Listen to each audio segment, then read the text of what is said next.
De l'Everest à l'Amazonie, tout un chacun peut désormais accéder aux lieux les plus reculés du monde, mais certains d'entre eux en demeurent impénétrables.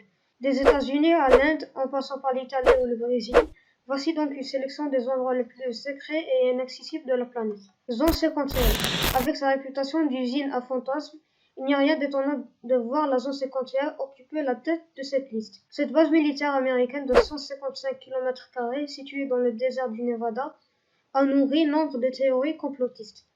Elle a acquis sa renommée grâce à la culture populaire qui en a fait un lieu d'expérimentation obscure.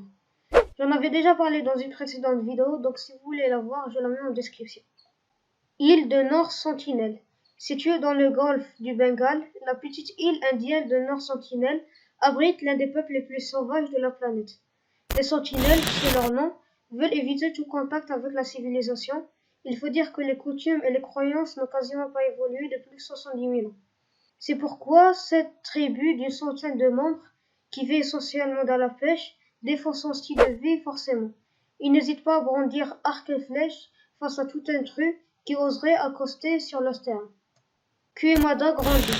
Cette île, qui tient plus du rocher que d'une terre paradisiaque, émerge des flots, se situe au large du Brésil à quelques 150 km des côtes.